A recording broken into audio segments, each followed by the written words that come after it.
Guy is showing me how to use the gun. Elena is just shaking her head. Just shaking her head. And the instructor goes, "Are you okay?" She goes, "I understand this completely, but there's no way Greg's doing that. He can't even do the dishes." He breaks everything. I buy him a watch, and the watch is broken. And I'm listening to her, and I go, "She's right. I should not have a gun." It's like I break everything. But the lesson is, I've taken 3 courses now, shooting and everything, to learn how, because this is important. Yeah. It's important to use it, to know how to use a weapon.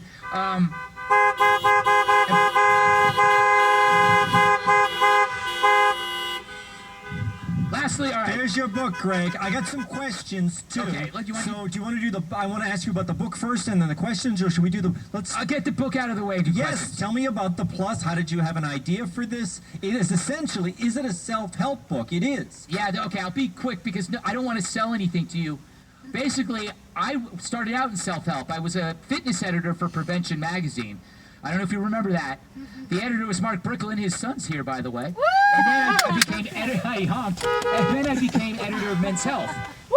So I want to tell you that at that, I was in those magazines give advice to older people.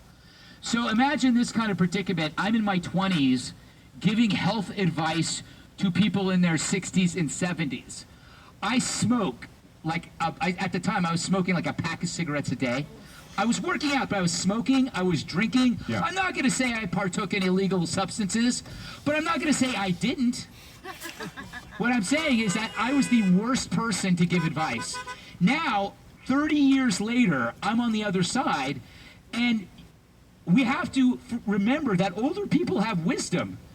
And we got to stop listening to young people. So this book is me. This book is me giving advice to me when I was young, I guess is the way to put it. And I think the biggest message here to make your life a little bit better is, for me, I don't think I had particularly good impulse control. And most of my impulses are kind of negative. So the goal, the plus, was before I ever do anything, is to think, is there a positive or a plus rather than the negative? And it sounds really idiotic, but for somebody like me who really, I don't really have a lot of impulse control. It was like a godsend. And then the other thing is that for all of us to get through all this stuff together, we have to share the risk. That when one of us comes under attack, we have to band together, whether that's with cancel culture, pandemic, what happens if Trump wins? If Trump wins, what's going to be on the streets? We don't know. We have to protect each other. Way to go, Greg!